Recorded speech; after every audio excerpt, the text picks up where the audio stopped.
ओम गण गणपते नमः। बोले गणेश जी महाराज की जय, बुध देव की जय। प्रिय भक्तजनों, बुध को बुद्धि का कारण माना गया है, जो कि एक महत्वपूर्ण ग्रह भी है। अगर किसी की कुंडली में बुध खराब हो तो उसके जीवन में कभी भी तरक्की नहीं होती है, साथ ही उसे कभी भी कामयाबी नहीं मिलती है। बुध को व्यापार और बहन बेटी का कारक भी माना जाता है। इस दिन भगवान गणेश का दिन होता है, जो कि बुद्धि के देवता माने जाते हैं, जो अपने भक्तों के सभी विघ्न बाधाओं को हरण कर लेते हैं। इसीलिए उन्हें विघ्नहर्ता भी कहा जाता है। अगर कोई इनका सच्चे मन से पूजन करे तो उनको जीवन में धन और सुख समृद्धि की कभी कमी नहीं रहती। और भगवान गणेश, जिन्हें विघ्नहर्ता भी कहते हैं, उनकी पूजा अर्चना करने से जीवन के सभी दुख दूर हो जाते हैं। और इस दिन व्रत रखने का भी विधान है। अगर कोई इस दिन सच्चे मन से गणेश जी की आराधना करता है तो उसके जीवन के सभी कष्ट दूर हो जाते हैं। तो आज हम इस वीडियो में बुधवार की व्रत कथा सुनेंगे। इस कथा को सुनने अथवा पाठ करने मात्र से आपके जीवन में धन, बल, बुद्धि, विद्या की वृद्धि होती है तथा आने वाले सभी संकटों का नाश होता है। तो आइए सुनते हैं। उससे पहले आप सभी प्रेम से बोलिए श्री गणेश जी महाराज की जय, बुध देव की जय। प्राचीन काल की बात है। किसी ग्राम में एक साहूकार अपनी पत्नी के साथ रहता था। पति पत्नी दोनों भगवान गणेश जी की पूजा करते थे और दिन दुखियों की मदद करने के लिए हमेशा तत्पर रहते थे। और ईश्वर की कृपा से उनके पास धन धान्य की कोई कमी नहीं थी। कमी थी तो बस एक संतान की। पति पत्नी संतान नहीं होने से दुखी रहते थे। तब गांव वाले संतान न होने की वजह से उन्हें हमेशा ताने सुनाते थे। पर साहूकार और उसकी पत्नी को ईश्वर पर पूर्ण विश्वास था। ईश्वर ने जरूर कुछ अच्छा सोच के रखा होगा हमारे लिए, ऐसा सोचा करते थे। एक बार वह पति पत्नी मंदिर में भगवान गणेश जी के दर्शन और पूजा अर्चना करने गए। और जब वे दोनों पूजा करके बाहर आए तो उन्होंने देखा कि एक बालक मंदिर की सीढ़ियों पर बैठकर रो रहा है। और उसके पास किसी को ना देखकर पति पत्नी दोनों बालक के पास गए और बालक को शांत कराया और उसके माता पिता को ढूंढने लगे। और जब उस बालक के माता पिता पति पत्नी को नहीं मिले तो वे दोनों बच्चे को मंदिर के पुजारी के पास ले गए और उन्होंने पुजारी से बोला, ये बच्चा हमें रोते हुए मंदिर के बाहर मिला है, क्या आप इसके माता पिता को जानते हैं? तब पुजारी ने कहा, नहीं। और अब पति पत्नी और पुजारी तीनों लोग बालक के माता पिता को ढूंढने लगे। काफी देर ढूंढने पर बच्चे के माता पिता नहीं मिले। तब पुजारी ने साहूकार और उसकी पत्नी को कहा, आप इस बालक को अपने घर ले जाइए। अगर इसके माता पिता इसे ढूंढते हुए आए तो मैं उन्हें लेकर आपके घर आ जाऊंगा। तब साहूकार और उसकी पत्नी बच्चे को लेकर अपने घर चले गए। काफी समय बीत गया और बालक के असली माता पिता का कोई पता नहीं चला। तो उन्होंने गांव के सरपंच से अनुमति लेकर बच्चे को गोद ले लिया और उस नन्हे से बालक का नाम गणेश रख दिया। और कुछ दिन बाद गांव में एक पति पत्नी आए जो चोर थे।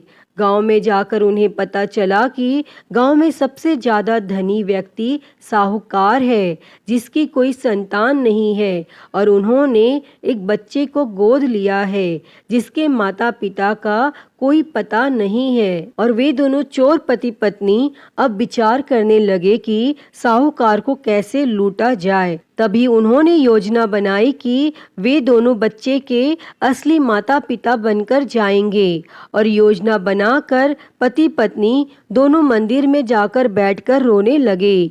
उन्हें रोता देखकर मंदिर के पुजारी आए और उनके रोने का कारण पूछने लगे। पति पत्नी ने बताया कि आज से 4 साल पहले इसी मंदिर में हमारा बच्चा खो गया था। उसे ही याद करके हम रो रहे हैं और तब से हम अपने बच्चे को अलग अलग जगह खोज रहे हैं, पर वह हमें कहीं नहीं मिला। तब पुजारी ने बोला, एक बालक है जो उन्हें 4 साल पहले मंदिर की सीढ़ियों पर मिला था। शायद वह आपका ही पुत्र हो। वह बालक गांव के साहूकार के घर पर है।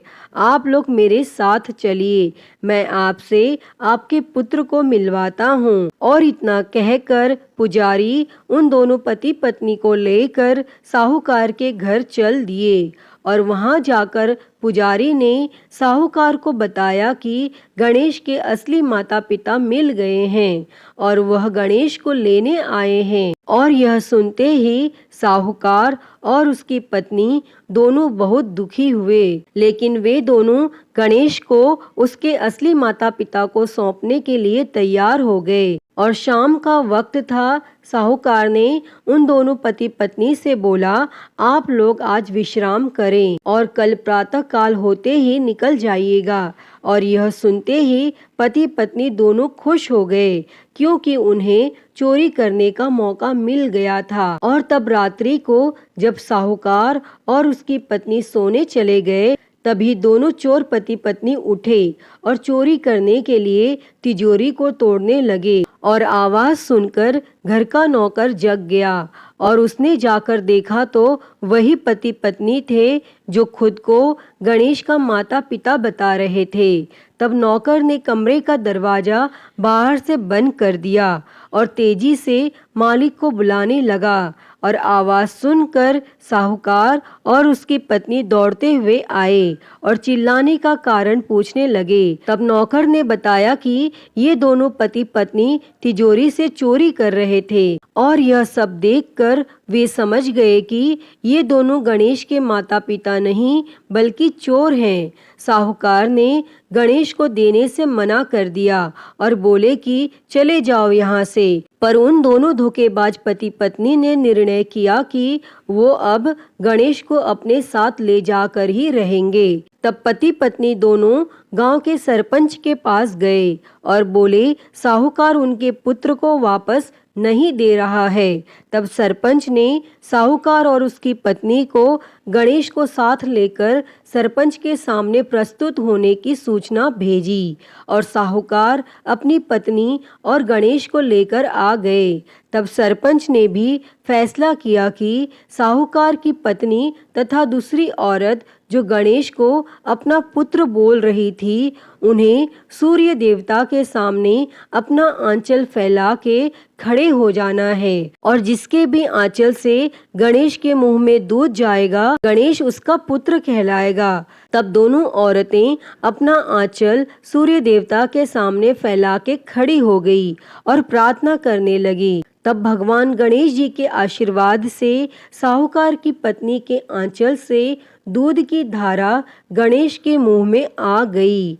और यह देखकर साहूकार और उसकी पत्नी बहुत खुश हुए और सरपंच ने गणेश को साहूकार को सौंप दिया और वहां खड़े सभी लोग भगवान गणेश जी की जय जयकार करने लगे। अतः हे गणेश भगवान जी, जैसी कृपा आपने साहूकार और उसकी पत्नी पर की, वैसी ही कृपा इस कथा को कहते, सुनते और हुंकारा भरते सब पर करना। तो सभी प्रेम से बोलिए गणेश जी महाराज की जय, गणपति बाप्पा मोरया। तो आइए सुनते हैं बुधवार व्रत की एक और कथा। उससे पहले आप सभी प्रेम से बोलिए श्री गणेश जी महाराज की जय, बुधदेव की जय। प्राचीन काल की बात है। समतापुर नगर में मधुसूदन नामक एक व्यक्ति रहता था।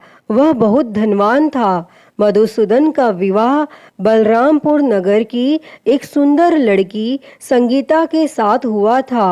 एक बार मधुसूदन अपनी पत्नी को लेने बुधवार के दिन बलरामपुर गया और मधुसूदन ने पत्नी के माता पिता से संगीता को विदा कराने के लिए कहा, परंतु माता पिता बोले, बेटा आज बुधवार है, बुधवार को किसी भी शुभ कार्य के लिए यात्रा नहीं करते।